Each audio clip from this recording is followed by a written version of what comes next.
Let me ask you something simple but quietly powerful. When was the last time you actually felt your birthday? Not just acknowledged it, not just replied thanks to a few messages, but truly felt it the way you did when you were a child. The way your heart used to thump with excitement at the fort of balloons, cake, and everyone's eyes turning toward you for one small sacred day. Back then, that day felt infinite.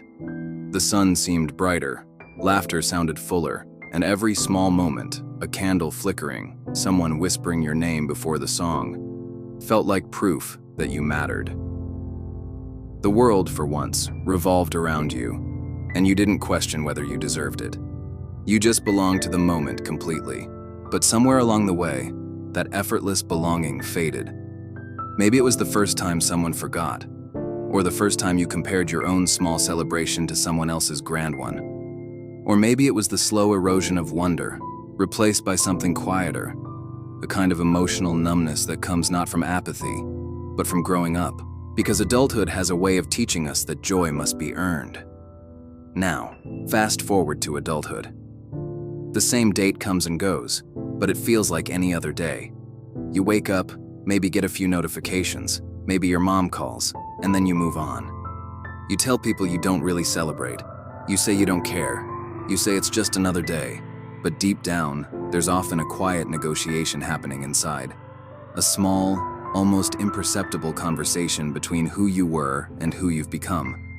One part of you still waits, the child, hopeful, wide-eyed, and another part of you hushes them gently, saying, "We don't do that anymore." Because underneath that nonchalance, underneath that casual shrug, there's often a quiet story, music. People who treat their birthday like a normal day aren't cold, emotionless, or detached. In fact, often they're the most reflective ones. And maybe that's the real paradox, that indifference can sometimes be a disguise for depth. Some people don't stop celebrating because they don't feel joy anymore. They stop because they've learned that joy doesn't always look like noise. Sometimes it looks like peace. Sometimes it's sitting alone with your morning coffee, watching sunlight fall across the table, and realizing you've made it through another year, quietly, imperfectly, but completely.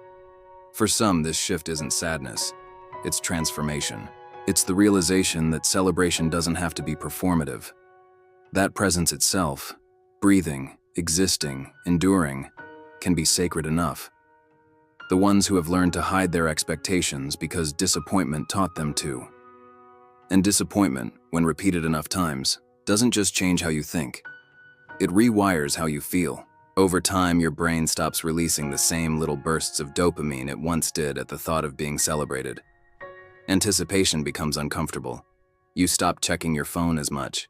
You stop wondering if someone will surprise you. You learn to protect yourself from the small sting of being forgotten. It's not cynicism. It's self-preservation disguised as indifference. In psychology, this is called anticipatory defensiveness, a subtle form of emotional armor. It's what happens when the mind learns that lowering expectations hurts less than having them crushed. And so, without realizing it, you begin to downshift emotionally. You don't stop wanting connection, you just stop showing it. You train yourself to smile, to shrug, to say, "Oh, I forgot it was my birthday." But that's never really true, is it? You didn't forget. You just learned not to wait. And yet, somewhere deep inside, there's a flicker, a quiet, persistent flicker of hope. It's fragile, but it is there. The same light that once lit up your entire childhood when someone whispered, "Happy birthday."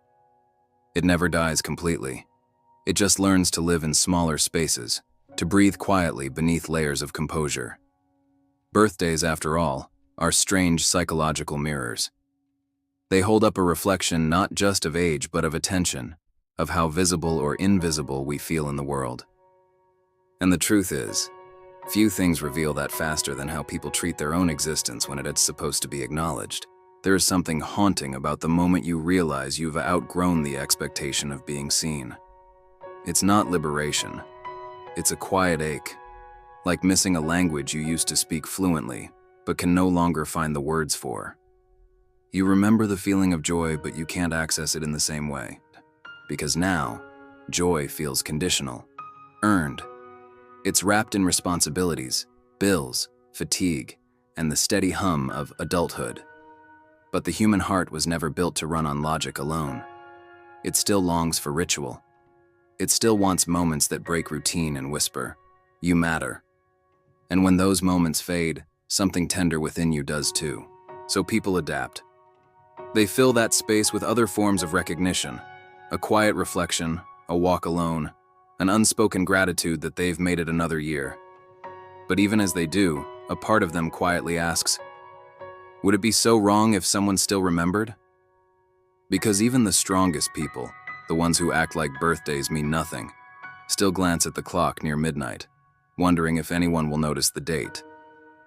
And if someone does, if one message appears, it means more than they'll ever admit.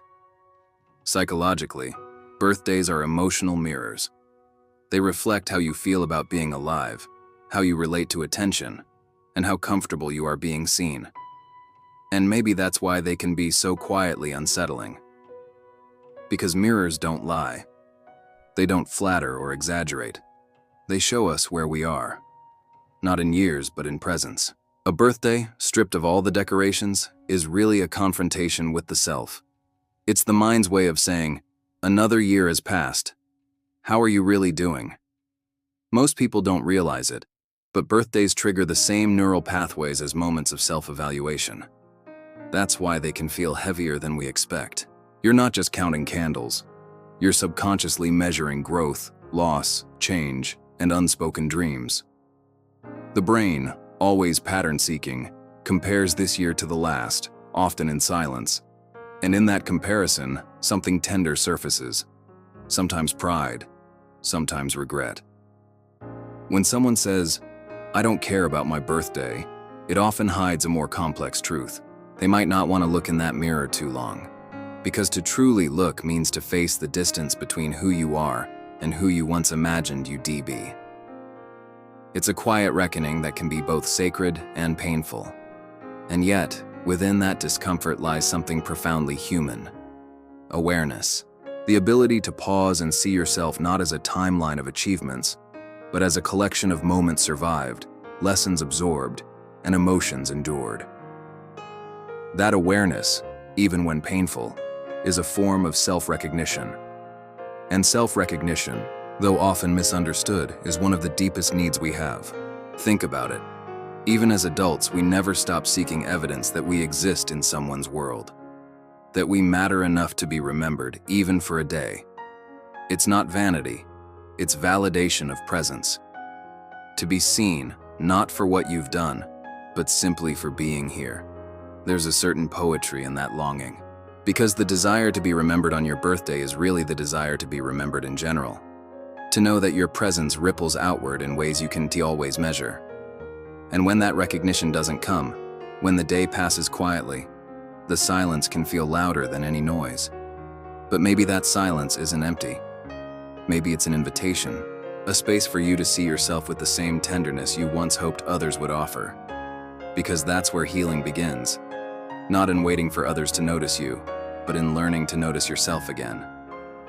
When someone says, "I don't care about my birthday," what they're often saying is, "I don't need validation anymore." But sometimes what they mean is, "I stopped expecting it."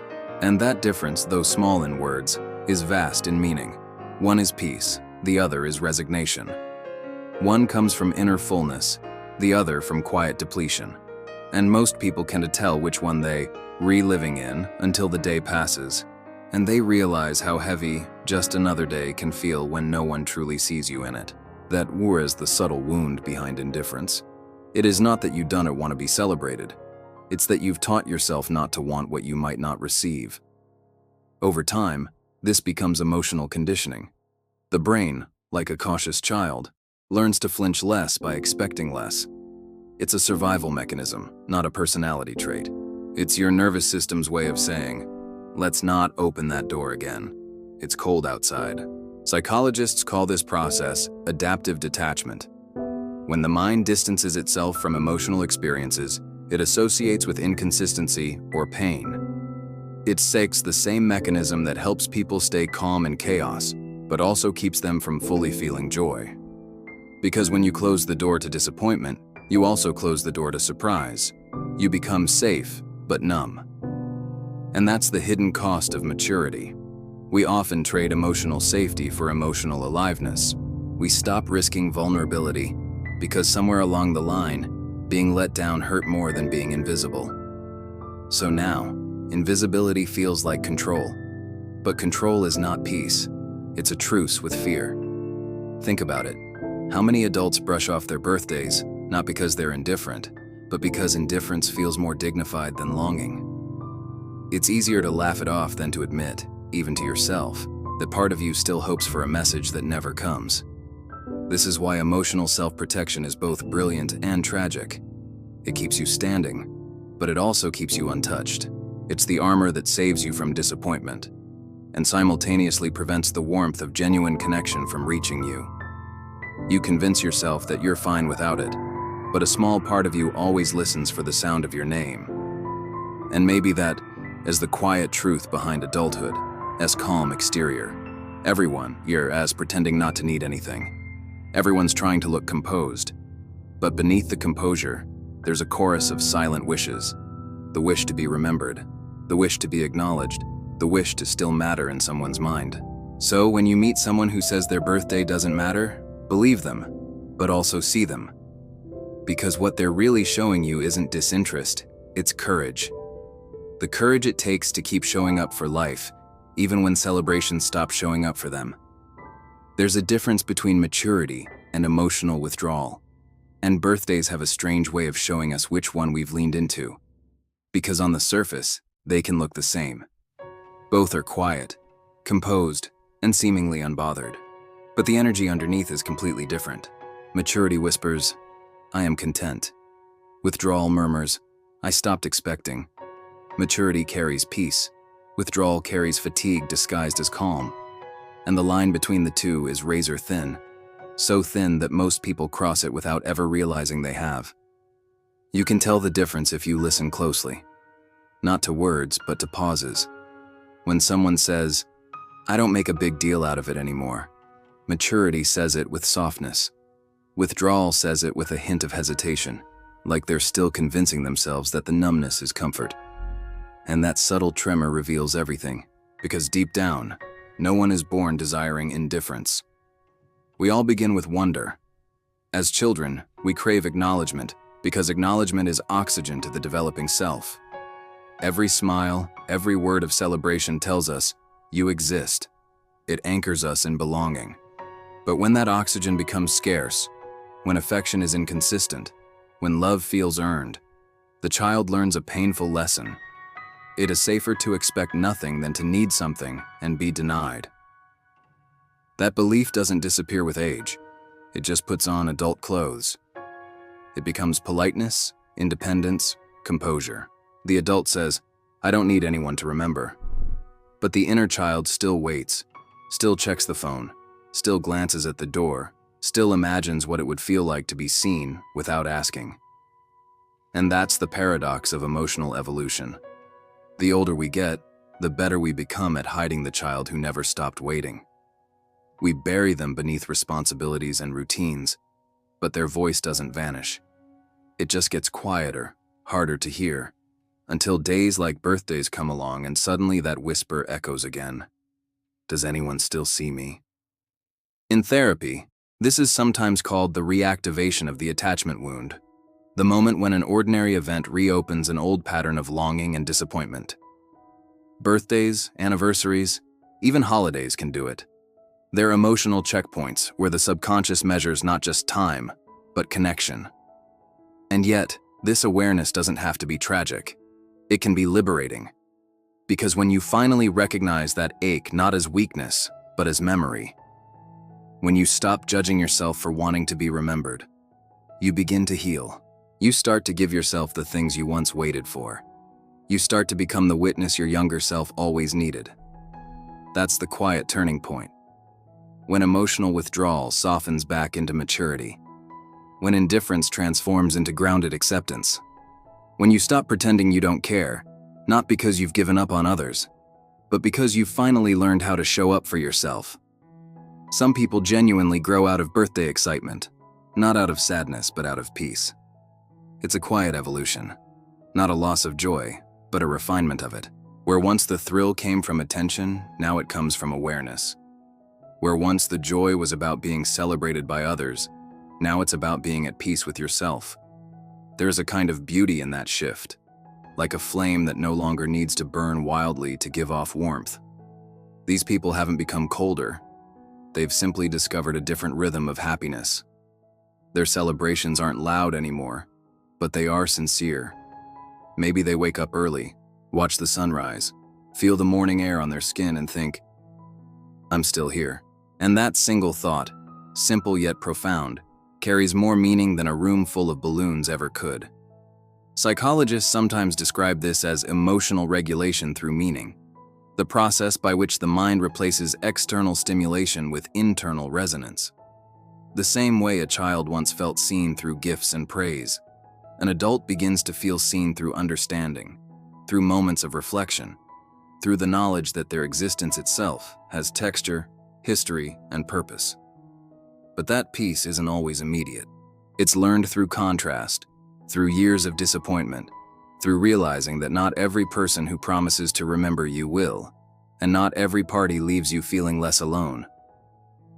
Over time, the heart grows wiser. It begins to crave depth over noise, truth over attention. Still, even within that wisdom, there's a softness, a nostalgia for the days when happiness came so easily. Sometimes, on the eve of their birthday, even the calmest souls feel a faint flicker of that childlike anticipation. It's not for gifts or grand gestures, it's for connection, for the feeling of being witnessed in the gentle, unspoken way that says, "You matter." That flicker is not regression, it's remembrance. A reminder that no matter how much we mature, the human heart never fully outgrows its need for tenderness. It only learns to hold that need more quietly. So when you see someone who spends their birthday alone, reading a book, taking a walk, or simply existing without fanfare, understand this. They might be celebrating in the purest way possible, not by seeking to be filled, but by realizing they already are. And yet, this quiet joy doesn't make them immune to longing. Because peace and longing often coexist. One doesn't cancel the other. The most mature souls still have days when they wish someone would surprise them, not with gifts, but with understanding. To say, "I see the way you've been growing. I notice the effort you make, even when no one applauds." That, more than anything, is what most adults secretly crave on their birthdays. To be seen not as someone who has everything figured out, but as someone who keeps trying. But for others, the story is different. For them, birthdays are quietly complicated, because these days aren't just about turning a year older.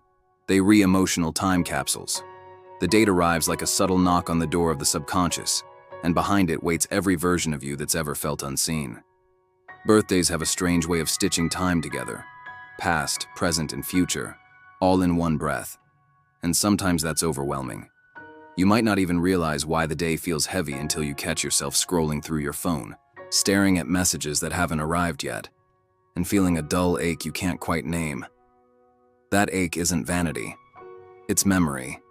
It is the child in you remembering the first time you waited for someone to show up, and they didn't. In psychology, this is called emotional recall activation, when present experiences unconsciously awaken stored emotional patterns. A birthday isn't just a date. It's an anniversary of existence, and your nervous system remembers how existence once felt. If it felt celebrated, you feel warmth. If it felt forgotten, you feel distance. It's not about age, it's about emotional continuity. That is why even people who say, "I don't care," still feel something stirring beneath the surface. The body keeps score, as trauma researcher Bessel van der Kolk once said.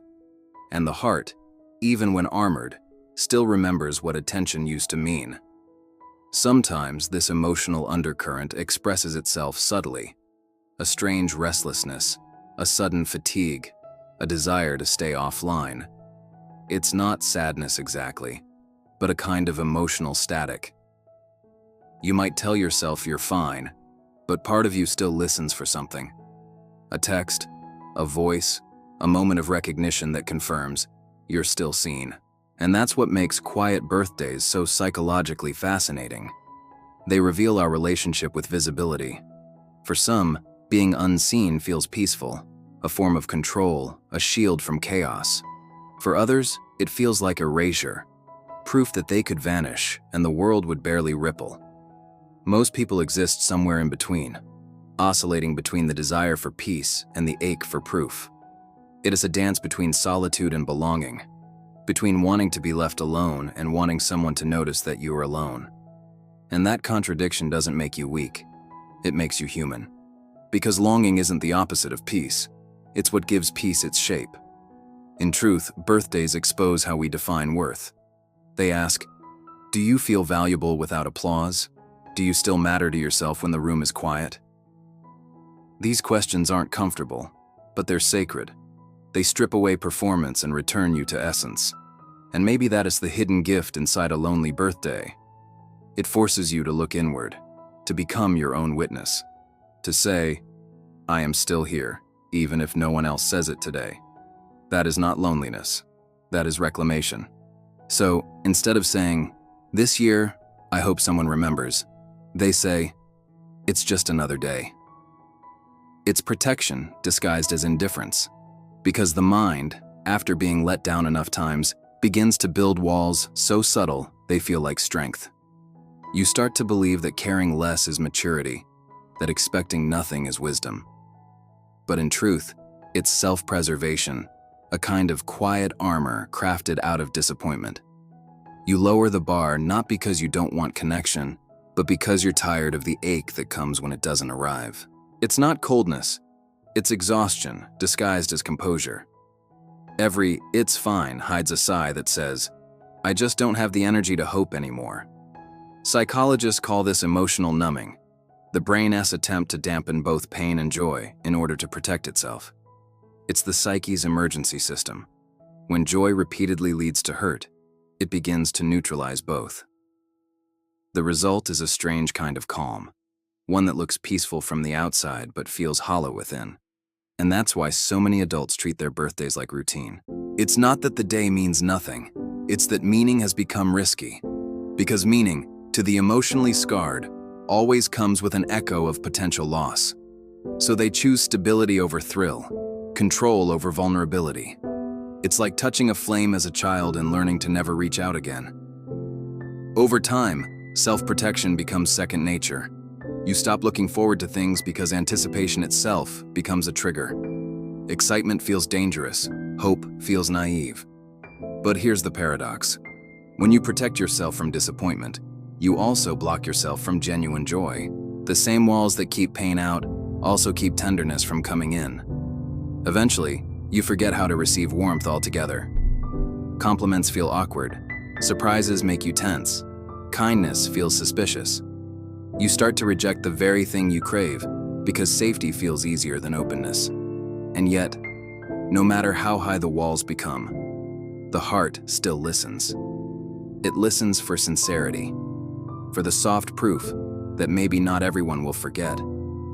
It notices the smallest gestures. A message at midnight, a familiar voice saying, hey, I remembered. Those moments slip through the cracks, and for a second, the armor softens. Because no one truly stops hoping. They just learn to hope quietly, to tuck it away where no one can see it. That's what makes this kind of protection so deceptive. It feels like indifference, but it's actually a form of grief. It's grief for all the times you showed up and weren't met. Grief for the child who once believed attention equaled love. Grief for the version of you who still wants to be celebrated but does not know how to ask anymore. And that is why pretending not to care hurts in a way that is hard to explain. Because deep down, you're not denying your feelings. You're denying their right to exist. You're saying, if I don't care, I can't be hurt. But you still do. Silently. Sometimes growing up doesn't mean outgrowing emotion. It just means learning to manage the volume of it. So the world sees quietness, but inside, it's just as loud. Only now, the noise has learned to whisper.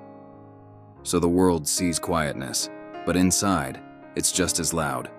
Only now, the noise has learned to whisper. That whisper becomes the soundtrack of adulthood, the steady hum beneath polite smiles and measured tones. It is the part of you that still feels deeply but doesn't trust the world with that depth anymore.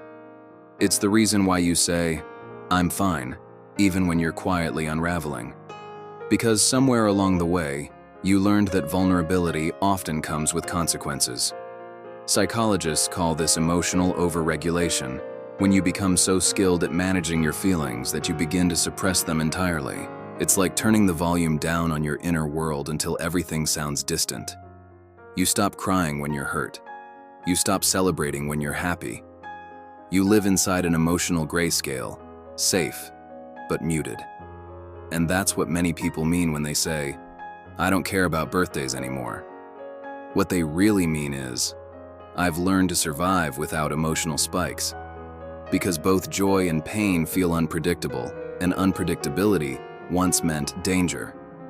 So you trade vibrancy for predictability, aliveness for calm. But there's a quiet cost to that exchange. When you control emotion too tightly, life begins to lose its color. Days blend together, time moves, but meaning doesn't. You start functioning instead of living. Sometimes that realization hits unexpectedly. Maybe in a conversation. Maybe when you see someone else light up over something small. There's a pang of recognition, a longing for that lost capacity to feel freely. You remember what it was like to be moved by simple things, to let excitement live in your chest without guilt. That longing is your emotional system asking to breathe again, to remember that safety and feeling are not opposites, they can coexist. True peace doesn't come from numbing, it comes from integration. To reach that place, you have to slowly invite yourself back into your own emotional world, like opening the blinds after years of keeping them shut. You don't need to throw a party for yourself to reclaim joy. Sometimes it's as small as acknowledging, "Actually, I would have liked someone to say something." That honesty, that tiny admission, is healing. Because healing rarely looks like grand gestures. It looks like honesty in small doses. It looks like telling yourself, "It's okay to want more." It looks like letting yourself be disappointed without pretending you're not. There's something profoundly brave about that, to feel again after convincing yourself it is safer not to. To look at your own reflection on your birthday and say, "I miss the old spark, and that's okay." That's not regression, that's recovery. You're not weak for wanting to be seen. You're human for admitting it. And ironically, the more you allow yourself to feel, the less those feelings control you. Because emotions, like children, only throw tantrums when they're ignored. When you listen, they soften. Maybe that's what maturity really is. Not suppressing emotion, but learning how to meet it with grace. Letting the whisper grow into a voice again. But this time, a calm one. One that says, "Yes, I still care. I just know how to carry it now." Maybe that's what maturity really is. Not suppressing emotion, but learning how to meet it with grace. Letting the whisper grow into a voice again, but this time a calm one. One that says, "Yes, I still care. I just know how to carry it now." Because at some point, the story shifts. You stop waiting for others to make you feel celebrated and start creating that feeling for yourself. Not as a performance, but as quiet recognition. The kind that doesn't need witnesses. You light a candle, not for the sake of ritual, but as a conversation with your own existence. And in that small act, something profound happens. You reclaim authorship over your own meaning. Birthdays stop being checkpoints of validation and become moments of integration. Reminders that time is moving, but so are you. That you are not static, that you are still becoming. Psychologists call this transition self-affirmed identity. When your sense of worth shifts from external acknowledgement to internal acceptance. It's not about rejecting celebration, it's about redefining it. You begin to understand that being seen by others feels good, but being seen by yourself feels liberating. When you reach that point, your birthday no longer feels like an emotional test. It becomes a mirror that reflects both light and shadow, every mistake, every growth, every scar that has turned into wisdom. You look at yourself not as unfinished, but as evolving. That's when stillness starts to feel like peace, not emptiness. When you can sit in your own company and feel a quiet kind of warmth rising from within, you realize that presence itself, the fact that you exist, breathe, remember, and keep trying, is already worth celebrating. And maybe that's the secret adults rarely talk about. That the older you get, the more you understand that joy is rarely loud. Sometimes it looks like resilience. Sometimes it sounds like silence. Sometimes it feels like finally being gentle with yourself after years of being your own critic. So when you treat your birthday like a normal day, it doesn't mean you've stopped caring. It might mean you've finally found a way to care differently. Less about approval, more about alignment. Less about being seen, more about being whole. There's a kind of elegance in that, to outgrow the need for spectacle, but never the need for sincerity. To say, I don't need the world to applaud me. I just need to know that I'm still here, still learning, still loving. And if someone does remember, if a message appears, a voice reaches out, you let it in, you don't dismiss it. Because softness isn't weakness. It's the final proof that your walls no longer own you. That's what healing looks like. Not detachment, but the ability to feel without collapsing, to celebrate quietly, without pretending you don't want to. Maybe that's the real psychology of birthdays, not about candles or parties, but about permission. The permission to exist fully, without shrinking, without pretending you don't care. The permission to say, I matter, even when the day is ordinary. Because every year you survive, every year you grow, every year you find the courage to keep living with tenderness in a world that rewards numbness. That is something worth honoring, and maybe that's all any of us really need. Not more noise, not more attention, but the quiet realization that being here, still trying, still becoming, is already the celebration. Maybe growing older was never about collecting years, but about collecting awareness. The awareness of how much life you've lived quietly, how many moments you've survived without applause, how many times you chose gentleness over bitterness, even when no one was watching. That's the invisible courage of adulthood, the ability to exist without witnesses, to keep showing up for your own story even when the world forgets to read it.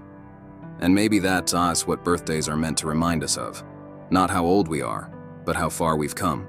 Not in miles, but in meaning. Because when you think about it, every year is a sentence in a story you're still writing, and every breath is proof that the story isn't over. So if your birthday comes and goes quietly this year, let it. Let it be small. Let it be honest. Let it be yours. You don't need fireworks to feel alive. Sometimes just standing in the stillness and whispering, I made it, is enough. Because maybe the celebration isn't the noise, but the noticing. The noticing of your own growth, your quiet strength, the way you've kept going even when it would have been easier to stop. And if no one says it out loud, I will. You matter. You always have. Even on the days that feel ordinary. Especially then.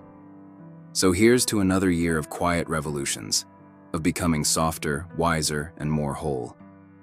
Here's to the birthdays that aren't loud, but are deeply felt. Here's to the kind of celebration that doesn't end when the candles go out. Because the truth is simple and sacred. You are still here. And that, in itself, is enough reason to celebrate.